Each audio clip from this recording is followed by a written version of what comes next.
Chapter 156. Melissa, who takes the long view. And I'm paying double for the clown's formula. And all this because I originally wanted to be rewarded double for the same piece of work I did. Forget it. I don't have the opportunity to mention that I already have the formula to the clown potion. Klein took a deep breath and forced a smile, saying, "Hopefully I can pass the examination smoothly."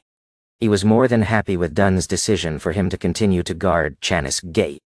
Not only was he lacking the professional ability to monitor and investigate, but his hand-to-hand combat was far from satisfactory.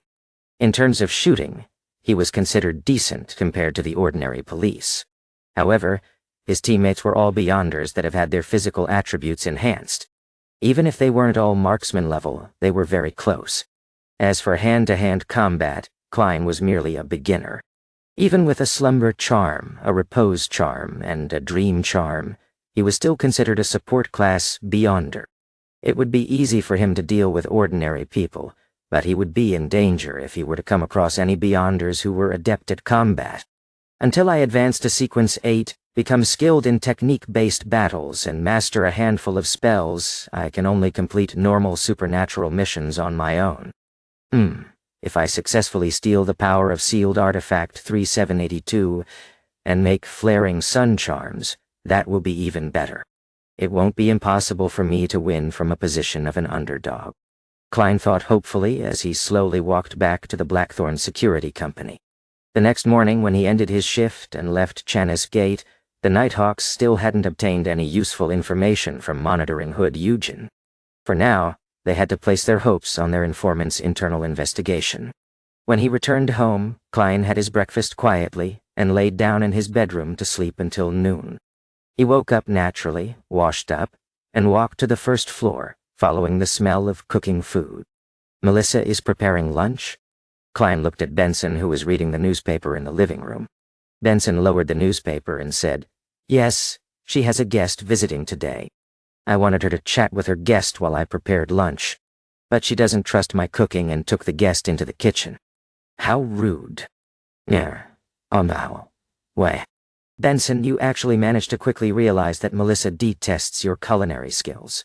Klein held back his urge to laugh and walked towards the single-seat sofa as he asked, "Melissa's guest?"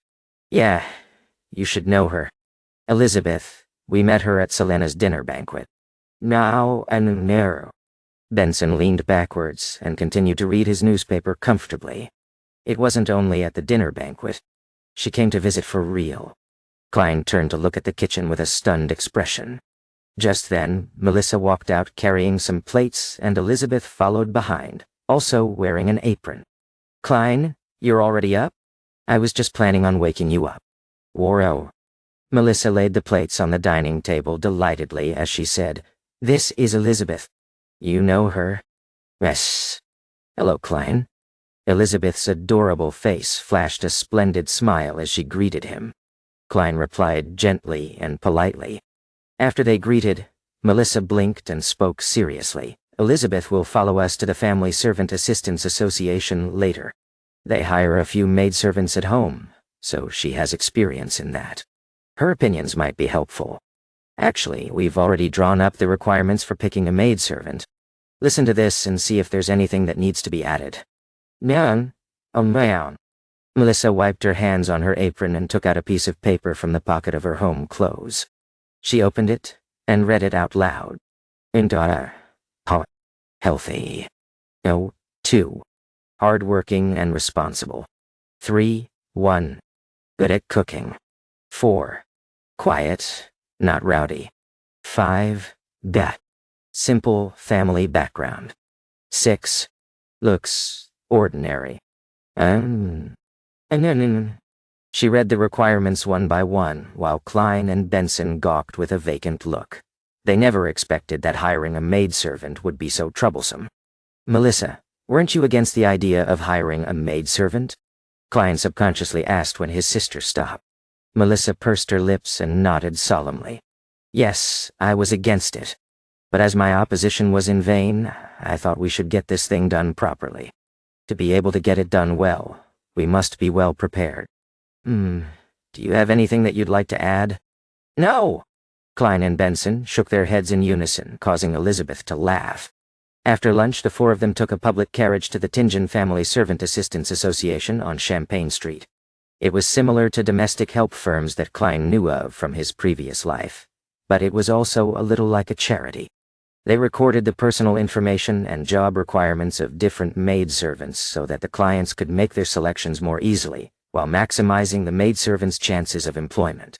Part of the organization's funding came from charity organizations, and some came from a percentage of the payment provided by employers. Upon entering the association, Klein and company were greeted warmly. A young lady in a pale yellow ruffled dress led them to some sofas. She smiled and asked, "How may I help you?" Benson, who was pushed forward by his brother and sister, said, "We need to hire a maidservant. Do you have any requirements?" The young lady asked like clockwork. Benson recalled his siblings' lack of faith in his culinary skills as he said sincerely, "Good at cooking." "Good at cooking?" The young lady creased her eyebrows and said, "To be frank, there are no excellent cooks among the maidservants. Why not hire a chef instead? If you need a female chef, we have quite a number of them in the association." "Why, Dollar-tree.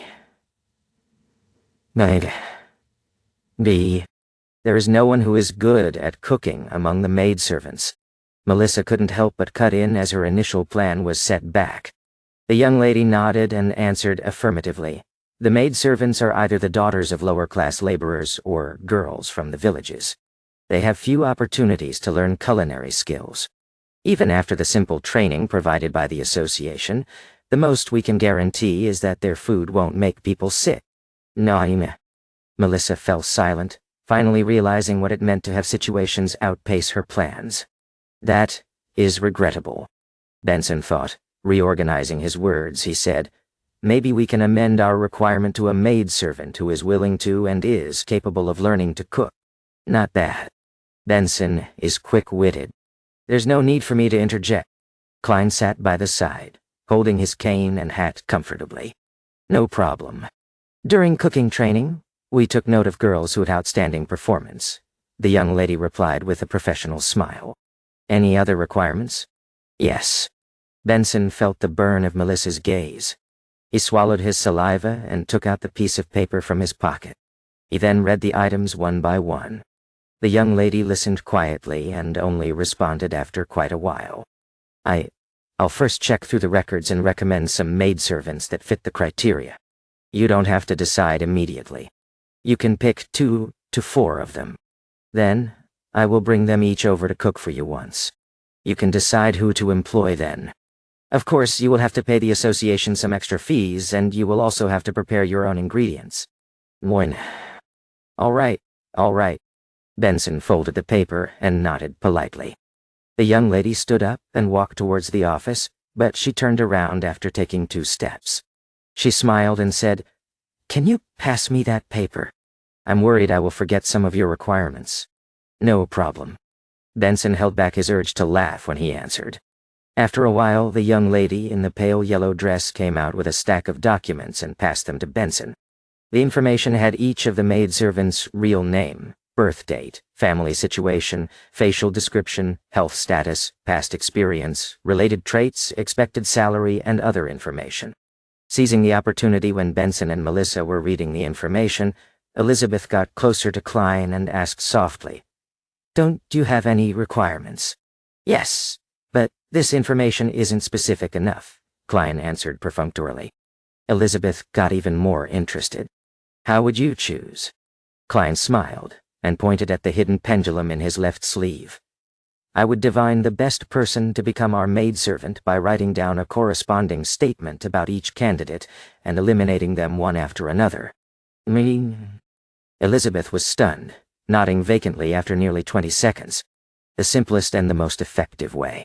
I totally forgot that you're—" She didn't finish her sentence since Melissa, who had sharp senses, noticed that they were whispering and had looked over. She looked at her best friend and her brother. Then she showed an expression of deep thought. "Hey sis, don't misunderstand. We are just talking normally." Klein coughed and picked up some of the information and casually read through them. Very soon they picked 3 candidates. They were asking for 4 solely 8 pence to 5 solely 2 pence per week. Benson didn't haggle over the maidservant's pay, but instead discussed the percentage that he needed to pay to the association. After some friendly haggling, he successfully negotiated the price from the maidservant's 2 weeks' pay to 1 week pay instead. However, he had to pay a transportation fee of 1 solely for them to bring the maidservants over to try cooking. After that, Elizabeth bade the trio farewell and left while the siblings took a public carriage back to Daffodil Street. On the way back, Klein was getting uncomfortable under Melissa's scrutinizing gaze. When he got home, he went to the second floor directly. "Klein," Melissa called him in a serious tone after thorough consideration. She said, "If you want to get engaged with Elizabeth, you have to work harder. Her father is an import merchant, and her mother is the daughter of a baronet." "Wait, engaged? When did this happen?" Klein looked at his sister in confusion. How far-reaching is her concern?